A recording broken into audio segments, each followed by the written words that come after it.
প্রথমে দেখুন সেই ভিডিও যেখানে বিজেপি নেতা নিতিন নবীন জনসভা থেকে ইসলামপুরের নাম পরিবর্তনের প্রস্তাব দিয়েছেন। इस्लामपुर है ना, क्या बनाना है इसको?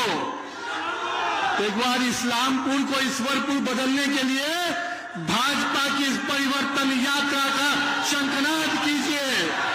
বক্তব্যে তিনি স্পষ্ট বলেন, রাজ্যের বিজেপি সরকার গঠিত হলে, রাজ্যে বিজেপি সরকার এলে ইসলামপুরের নাম বদল করে ঈশ্বরপুর রাখা হবে। হ্যাঁ, ইসলামপুরের নাম পরিবর্তন করে ঈশ্বরপুর রাখবে সেই বিজেপির নেতা। তিনি দাবি করেন এটি কেবল নাম পরিবর্তনের বিষয় নয়, বরং সাংস্কৃতিক পরিচয় ও ঐতিহ্যের প্রশ্ন। সাধারণ মানুষের সমর্থন পেলেই নাকি তিনি এই কাজ কার্যকারী করবে। এই মন্তব্য প্রকাশ্যে আসতে রাজনৈতিক মহলে শুরু হয়েছে জোর বিতর্ক।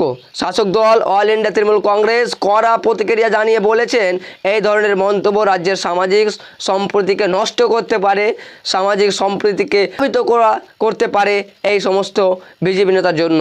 ভিডিওটি ভালো লাগলে শেয়ার করুন, সাথে থাকুন এবং ফলো করুন নতুন নতুন আপডেট পাওয়ার জন্য।